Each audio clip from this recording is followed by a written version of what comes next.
เตารีดยี่ห้อฟินดิบอาการเสียที่ลูกค้าแจ้งนะครับลูกค้าแจ้งหน้าเตาน้ำหยดนะครับแล้วก็ไอ้น้ำออกเองนะครับที่หน้าเตาเดี๋ยวผมจะทำการเทสเครื่องดูก่อนนะครับทำการเปิดสวิตช์เครื่องนะครับ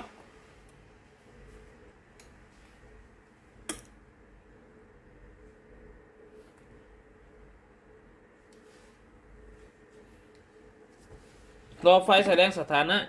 หยุดกระพริบก่อนนะครับ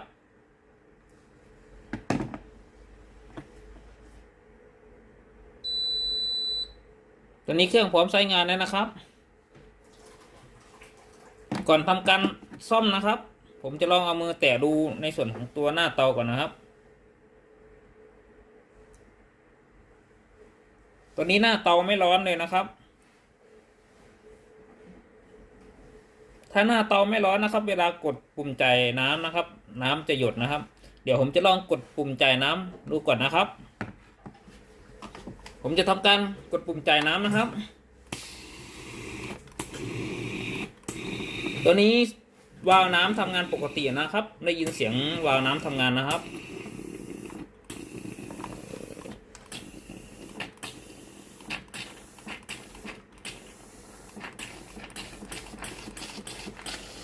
สังเกตหน้าเตานะครับน้ำจะออกมาเป็นหยดนะครับ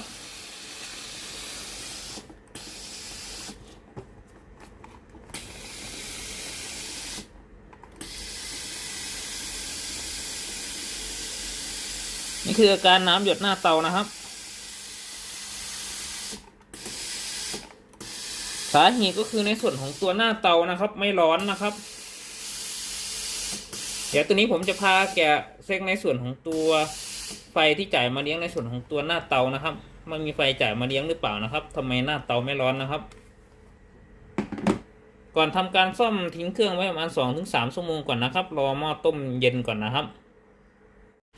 ผมจะพาแกะในส่วนของตัวเครื่องนะครับ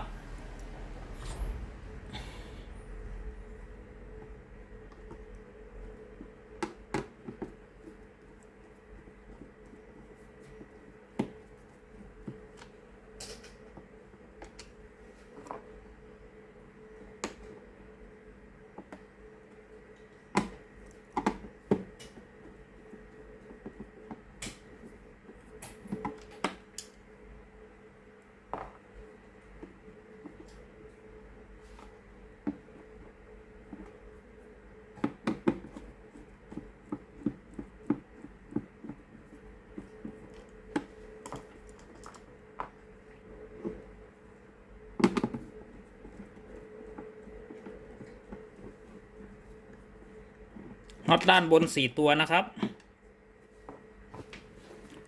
น็อตใต้เครื่องนะครับ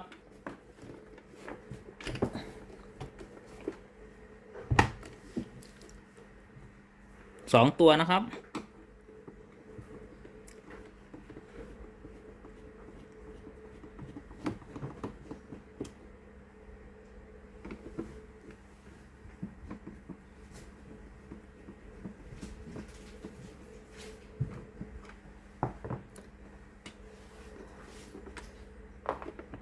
นำน็อตใต้เครื่องออกนะครับ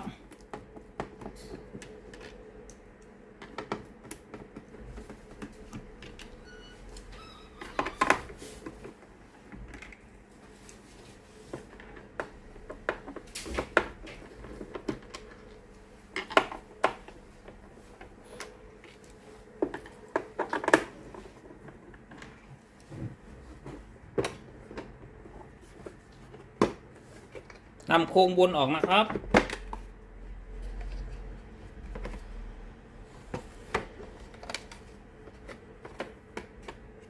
นำสายแพรออกก่อนนะครับ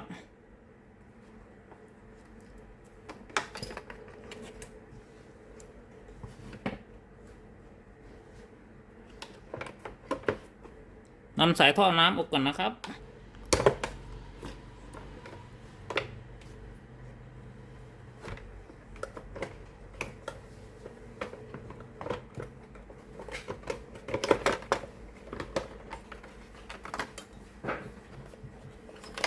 ทำการใส่บอร์ดก่อนนะครับสายแพรบอร์ด ท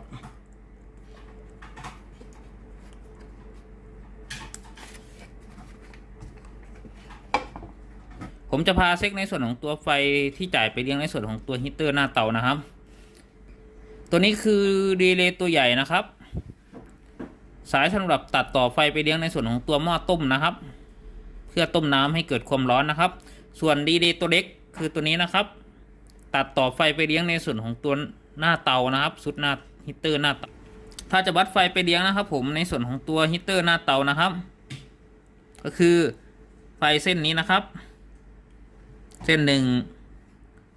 แล้วก็ไฟในส่วนของตัวสายสีฟ้านี่นะครับให้วัดคู่นะครับ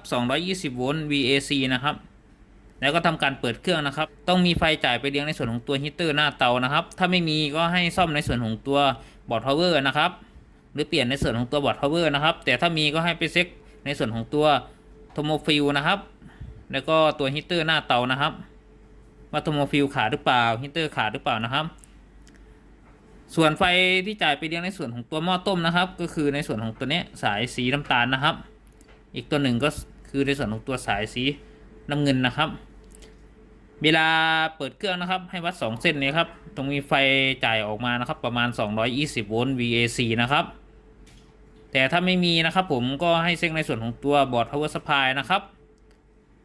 ถ้ามีไฟจ่ายก็ให้เช็คในส่วนของตัวหม้อต้มนะครับผมว่าหม้อต้มขาดหรือเปล่าหรือในส่วนของตัวโทโมฟิลขาดหรือเปล่านะครับ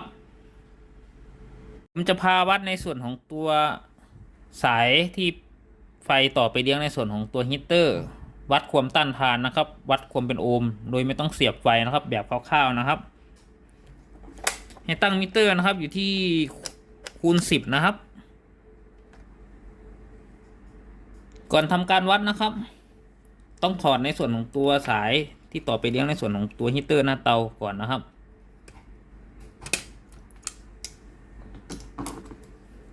สายมิเตอร์นะครับเส้นไหนก็ได้สายสีดำหรือสายสีแดงก็ได้นะครับ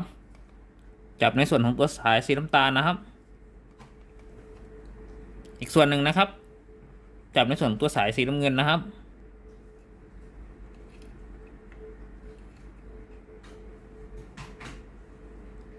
สังเกตที่เข็มมิเตอร์นะครับผม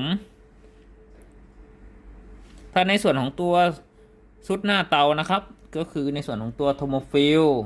หรือว่าในส่วนของตัวฮีเตอร์ไม่ขาดนะครับเข็มมิเตอร์จะต้องขึ้นนะครับตัวนี้เข็มมิเตอร์ไม่ขึ้นเลยนะครับผมก็คือผมต้องเช็คในส่วนของตัวฮีเตอร์หน้าเตานะครับว่าในส่วนของตัวฮีเตอร์หน้าเตาหรือโทโมฟิลที่หน้าเตาขาดหรือเปล่านะครับทำไมวัดได้ไม่ขึ้นนะครับ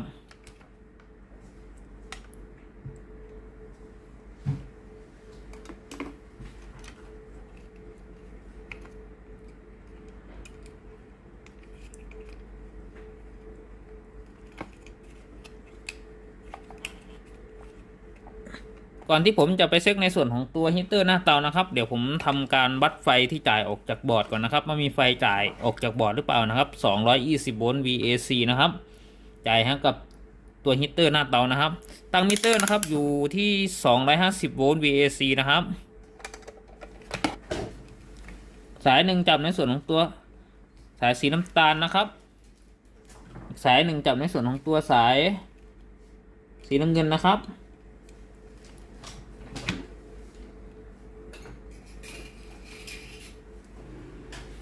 ทำการเปิดเครื่องนะครับสังเกตนะครับผมในส่วนของตัวเข็มมิเตอร์นะครับตัวบอร์ด power supply นะครับสามารถจ่ายไฟไปเลี้ยงในส่วนของตัวฮีเตอร์หน้าเตาได้นะครับแต่ฮีเตอร์หน้าเตาไม่ร้อนนะครับผมต้องทำการตรวจเช็คในส่วนของตัวฮีเตอร์หน้าเตานะครับ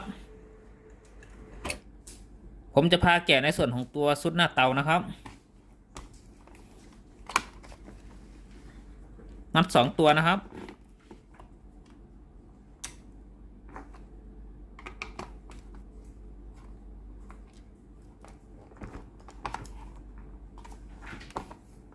ตรงโค้งนะครับน็อต1ตัวนะครับ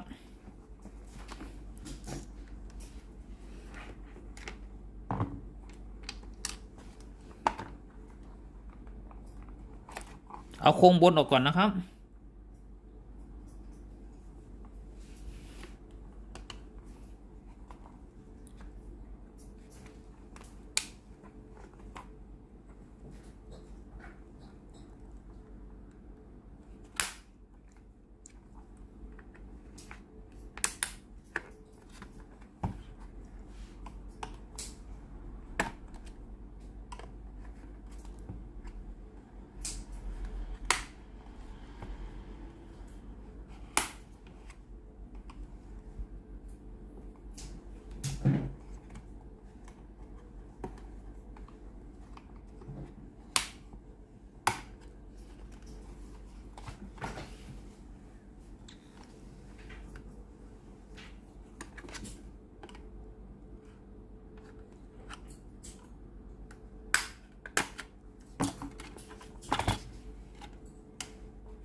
ขันน็อตออกก่อนนะครับ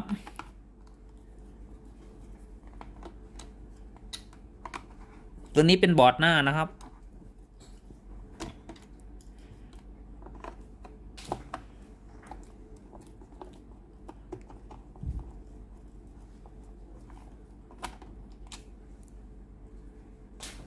นำยางออกก่อนนะครับ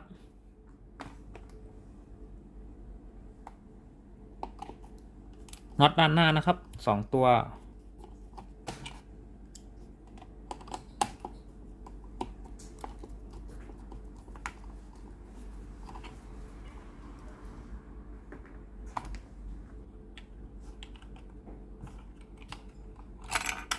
พลาสติกก่อนนะครับ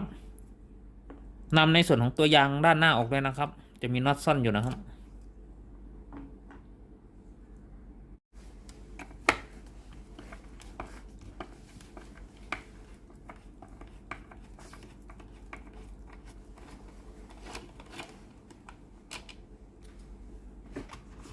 ขันน็อตตรงบอร์ดออกเลยนะครับ1 ตัว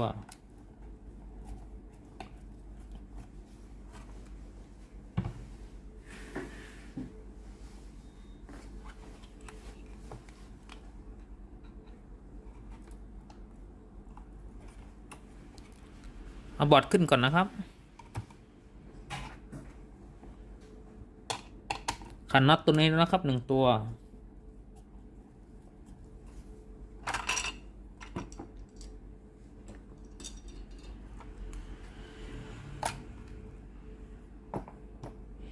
ต้องเอาบอร์ดออกก่อนนะครับไม่งั้นสายจะตึงนะครับ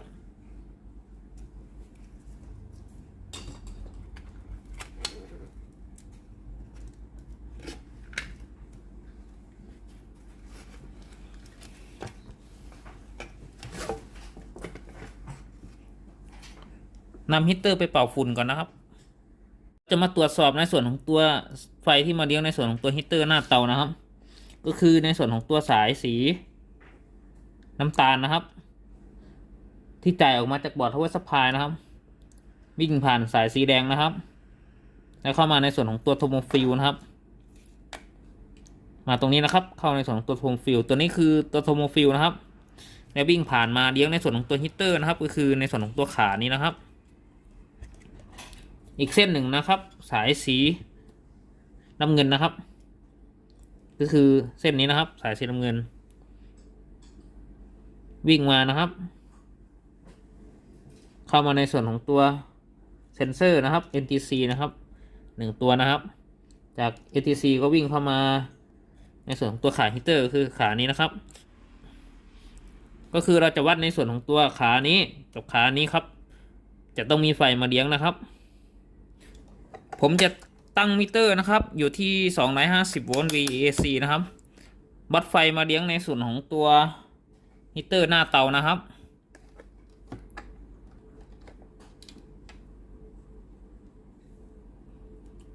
วัด2 สายนะครับ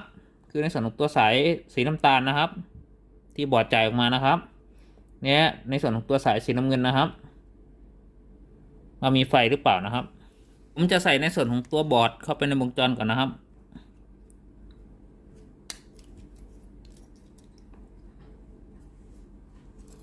ผมจะทำการเปิดเครื่องนะครับ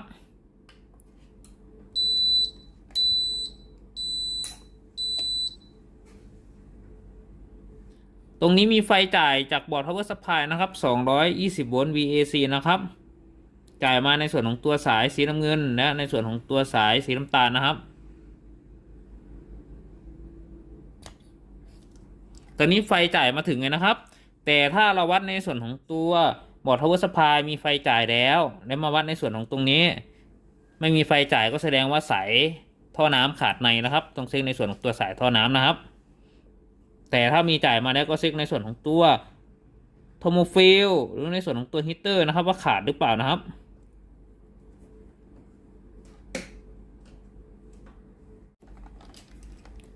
ผมจะตั้งมิเตอร์นะครับวัดในย่านโอห์มก่อนนะครับ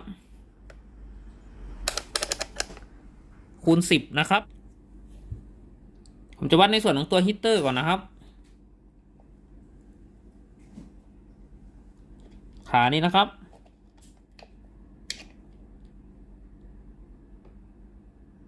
และขานี้นะครับสังเกตเข็มมิเตอร์นะครับตัวนี้เข็มมิเตอร์ขึ้นนะครับก็แสดงว่าในส่วนของตัวฮีตเตอร์ไม่ขาดนะครับ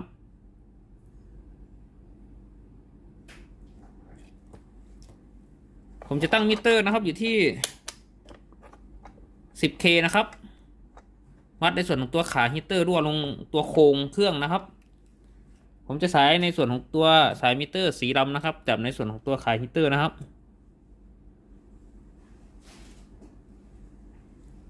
สายสีแดงผมจับที่ตัวโครงนะครับ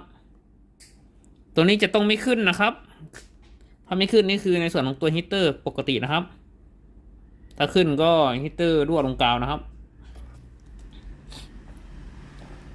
ผมจะทำการวัดในส่วนของตัวโทโมฟิลนะครับตั้งมิเตอร์อยู่ที่คูณ 1นะครับ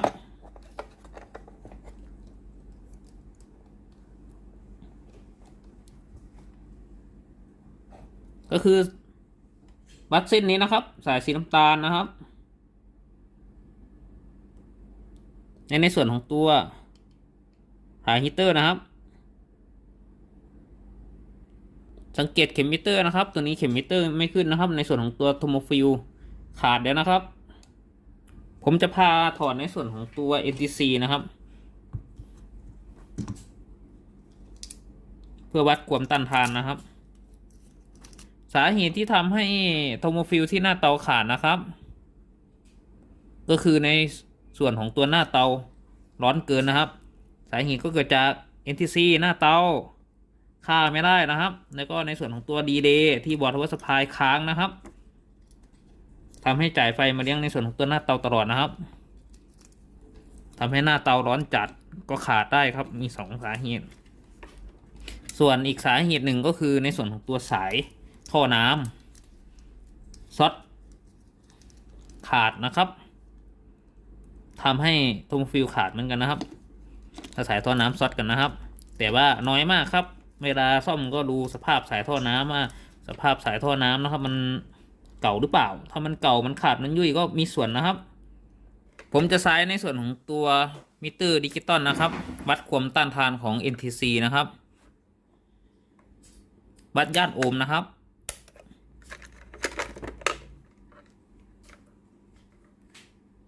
จับในส่วนของตัวขา NTC นะครับค่าของ NTC นะครับอยู่ที่182K โอห์มนะครับ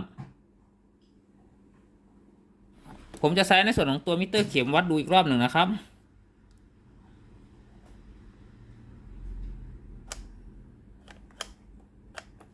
ตั้งไปที่คูณ 10K นะครับปรับมิเตอร์ให้0นะครับ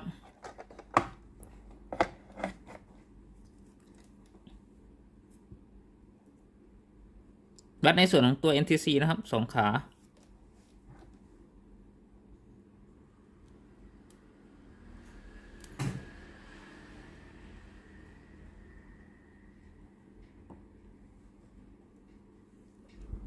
ผมจะเทสในส่วนของตัว NTC นะครับว่าค่าสามารถขึ้นลงได้ตามอุณหภูมิหรือเปล่านะครับด้วยตัวหัวแดงนะครับจี้ไปที่ตัว NTC นะครับสังเกตในส่วนของตัวเข็มมิเตอร์นะครับถ้า NTC ดีนะครับเมื่อในส่วนของตัว NTC หรือเทอร์มิเตอร์นะครับเจอกับความร้อนนะครับค่าความต้านทานก็จะต่ำลงนะครับ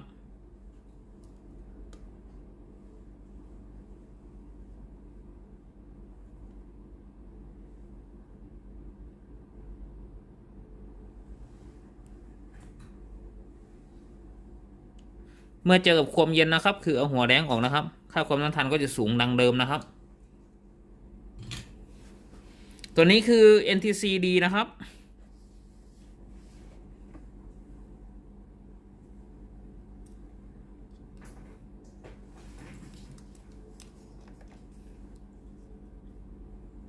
ใส่สาย NTC เข้าในวงจรนะครับ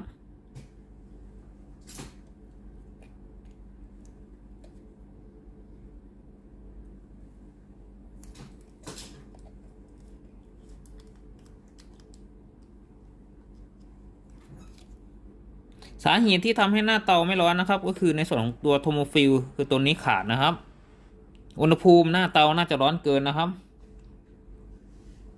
ก็คือถ้าจะเปลี่ยนหรือจะซ่อมเองนะครับ ก็คือเปลี่ยนในส่วนของตัวโทโมฟิล1 ตัวนะครับ แล้วก็เปลี่ยนในส่วนของตัวรีเลย์นะครับ สีดำตัวเล็กนะครับ1 ตัวนะครับ เปลี่ยนคู่นะครับ เพราะว่ารีเลย์ตัวเล็กสีดำน่าจะหน้าคอนแทคค้างนะครับทำให้หน้าเตาร้อนจัดนะครับและทำให้ตัวโทโมฟิลที่หน้าเตาขาดนะครับ ตัวนี้ผมก็จะทำการประกอบในส่วนของตัวสุดโครงก่อนนะครับ ผมจะเบิกในส่วนของตัวแผง power นะครับในส่วนของตัวสุดหน้าเตาทั้งสุดนะครับมาเปลี่ยนให้ลูกค้านะครับการประกอบในส่วนของตัวหน้าเตานะครับ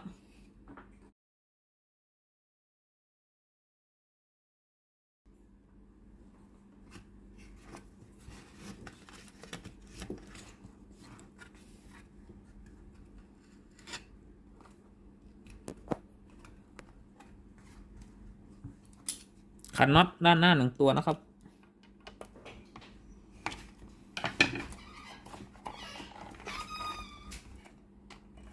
ขันน็อตด้านหลังนะครับ2 ตัว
ใส่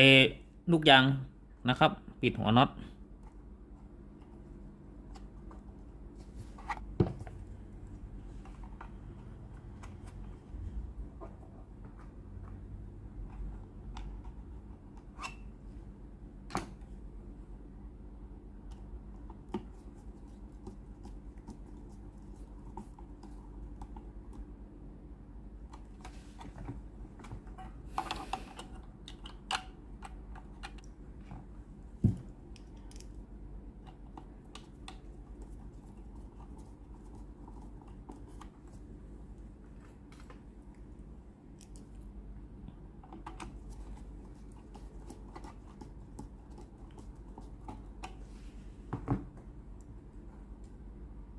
ใส่ในส่วนของตัวบอร์ดนะครับใส่สายแพรก่อนนะครับ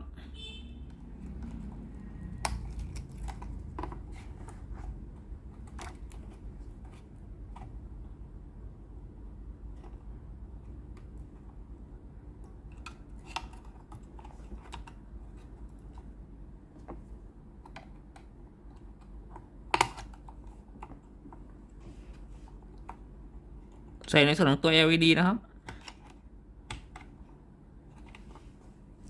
ขันน็อต1 ตัวครับ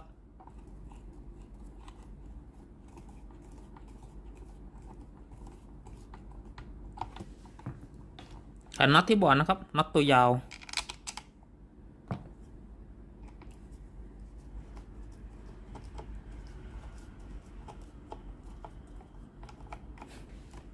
ด้านหลังนะครับ2 ตัว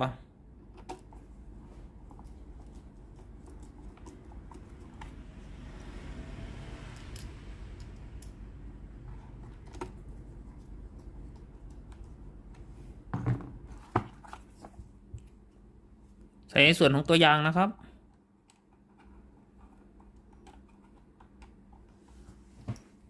ใส่ในส่วนของตัวโครงบนนะครับ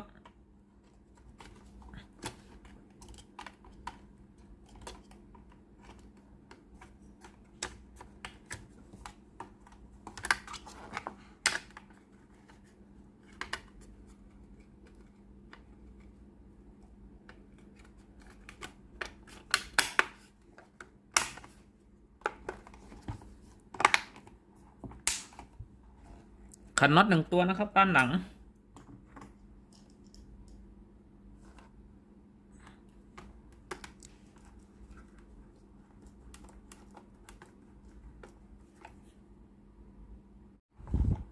ประกอบในส่วนของตัวชุดหน้าเรียบร้อยแล้วนะครับ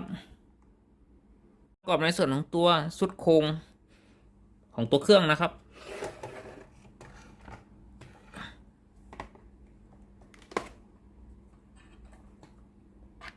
สายสอดด้านบนนะครับ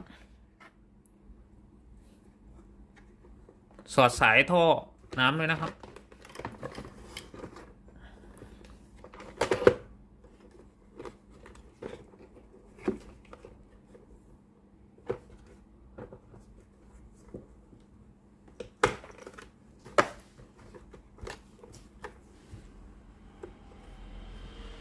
ใส่ในส่วนของตัวสายท่อน้ำกลับนะครับทำการจัดสายนะครับ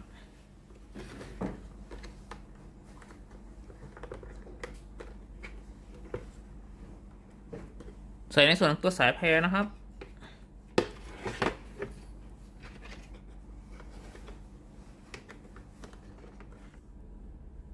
ใส่ในส่วนของตัวโครงบนครับ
น็อตด้านล่างครับ2 ตัว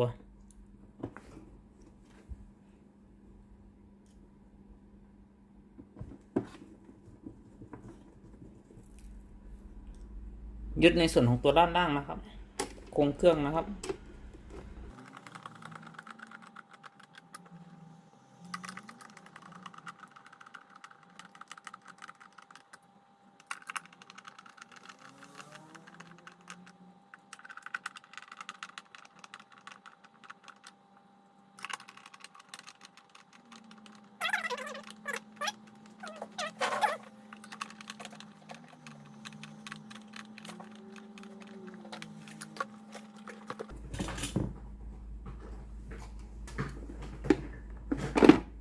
สรุปอาการเสียของเตารีดยี่ห้อฟิลิปนะครับอาการคือน้ำหยดหน้าเครื่องนะครับไม่ออกเป็นไอน้ำนะครับมีอะไรเสีย2 ชิ้นนะครับในส่วนของตัวฮีตเตอร์หน้าเตานะครับคือในส่วนของตัวโทโมฟิลขาดนะครับเนื่องจากความร้อนเกินนะครับและในส่วนของตัวบอร์ด power supply นะครับตัวดีเลย์ตัวสีรำตัวเล็กนะครับหน้าคอนแทคค้างนะครับทำให้ในส่วนของตัวฮีตเตอร์หน้าเตาร้อนจัดทำให้โทโมฟิลขาดนะครับตัวนี้ผมก็จะทำการเบิกในส่วนของตัวฮีตเตอร์หน้าเตาและในส่วนของตัวบอร์ด power supply มาเปลี่ยนให้ลูกค้านะครับขอบคุณมากครับที่รับชมคลิปวิดีโอครับขอบคุณมากๆครับฝากกดไลค์กดแชร์กดติดตามให้ด้วยนะครับขอบคุณครับสวัสดีครับผม